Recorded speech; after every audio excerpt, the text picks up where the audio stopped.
उत्तर प्रदेश सरकार द्वारा हर घर मधुशाला खोलने की नई योजना शुरुआत की है, जिसके तहत हर घर दारू के साथ साथ बियर की सुविधा भी उपलब्ध रहेगी। मगर वही ये सरकार पाठशालाएं बंद करेगी। उत्तर प्रदेश सरकार ने हाल ही में एक आदेश किया है जिसमें लगभग 5000 से भी अधिक स्कूल को बंद किए जाएंगे और उसको समावेशित किए जाएंगे।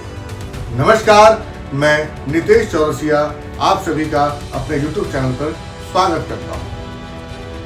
उत्तर प्रदेश सरकार जो कि अपने एक्साइज पॉलिसी से लगभग 55,000 करोड़ रुपए कमाती है, पिछले वर्ष का ये आंकड़ा रहा है और 55,000 करोड़ रुपए कमाने के लिए उत्तर प्रदेश सरकार ने हर गली हर मोहल्ले में एक एक ठेके खोल दिए।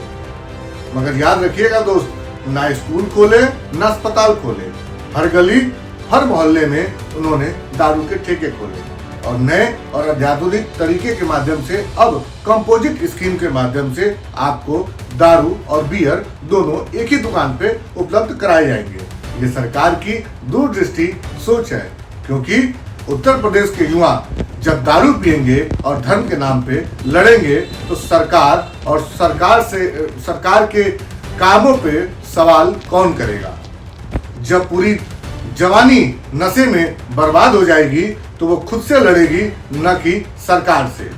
मगर ठीक जो सरकार 1 लाख करोड़ रुपए, जो कि लगभग पूरे बजट का 13% है, वो शिक्षा पे खर्च करने की बात करती है, तो अगर शिक्षा पे 1 लाख करोड़ रुपए खर्च होते हैं और उसके बाद भी स्कूल को बंद किया जाए तो सवाल शिक्षा पे हुए कार्यों पे उठता है, तो सवाल शिक्षा की नीयत पे उठता है, तो सवाल शिक्षा में होने वाले बदलाव पे उठता है। आखिर आज स्कूल बंद करने की नौबत क्यों आ रही है? आखिर इस स्कूलों को क्यों नहीं अत्याधुनिक तरीकों से, कई सारे नई टेक्नोलॉजी से, कई सारी नई स्किल से डेवलप किया जा रहा है? आज से ठीक कुछ महीने पहले दिल्ली में जब आम आदमी पार्टी के नेतृत्व में अरविंद केजरीवाल की सरकार थी, उस समय उनके शिक्षा मंत्री मनीष सिसोदिया जी ने दिल्ली के खासकर सरकारी स्कूल में बहुत अत्याधुनिक तरीकों के बदलाव किए, जिसमें हमें देखने को मिले कि लैब, रोबो टेक्नोलॉजी के साथ साथ नई पढ़ाई की सुविधाएं, इंफ्रास्ट्रक्चर में बदलाव, क्लासरूम में एसी, बड़े अच्छे अत्याधुनिक फर्नीचर्स के माध्यम से जो अध्यापक थे उनको विदेश की ट्रेनिंग देके स्कूल के शिक्षा का प्रभाव और स्तर को और गुणवत्ता और उसकी गुणवत्ता को सुदृढ़ और अच्छा किया गया। शिक्षा में बच्चों के अभिभावकों का भी भरपूर योगदान शामिल करके किस प्रकार दिल्ली में पेरेंट्स टीचर मीटिंग आयोजित करके सरकारी स्कूलों में जब अभिभावक अपने बच्चों के बारे में और बच्चों के रिजल्ट के बारे में समझते थे और कैसे उनको घर पे भी उनके ट्रीटमेंट्स और उनके किस प्रकार से शिक्षा में उनका योगदान होता है अभिभावकों का, ये उन्हें बुला के समय समय पे बताया गया और समझाया गया, जिसका परिणाम दिल्ली में देखने को मिला।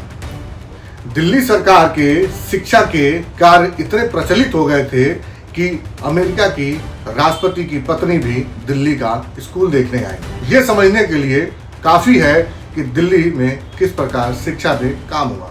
मगर ठीक उत्तर प्रदेश में जिस प्रकार सरकार जो बजट के आवंटन को सही तरीके से उपयोग नहीं कर पा रही, ना ही वो अच्छे इंफ्रास्ट्रक्चर दे पा रही है, ना ही बच्चों को सही तरीके का भोजन दे पा रही है, ना शिक्षा पे उनको उनकी किताबें उपलब्ध करा पा रही है, न ही सही और अच्छे टीचर उपलब्ध करा पा रही है, तो अमूमन उसका खामियाजा उत्तर प्रदेश की जनता को भुगतना पड़ेगा। अगर सवाल ये उठता है कि अगर बच्चे पढ़ेंगे नहीं तो आखिर देश का और प्रदेश का विकास कैसे होगा? और सवाल तब भी ये उठता है कि जब किसी राज्य का मुखिया एक संत हो, एक महात्मा हो और वो व्यक्ति दारू को प्रमोट कर रहा हो, दारू के ठेके को प्रमोट कर रहा हो, जिसका उद्देश्य हर गली और हर चौराहे पे दारू के ठेके खोलने का हो, आखिर में ये कैसे उत्तर प्रदेश का विकास होगा? शिक्षा जब तक घर घर नहीं पहुंचेगी तब तक इस देश का और उस प्रदेश का विकास कैसे हो सकता है? इसके खिलाफत में आम आदमी पार्टी के नेता संजय सिंह भी मैदान में हैं। उन्होंने जहां जहां स्कूल बंद हो रहे हैं, अपने समर्थकों और अपने कार्यकर्ताओं के साथ स्कूलों पे पहुंच के अभिभावकों और बच्चों के साथ मिलकर इसकी विरोध दर्ज करा रहे हैं। और हाल ही में हाईकोर्ट द्वारा पारित आदेश के खिलाफ वो सुप्रीम कोर्ट भी जाने की बात कही है। इस पूरे प्रकरण में शिक्षा कितना महत्वपूर्ण है, ये तय आपको करना है।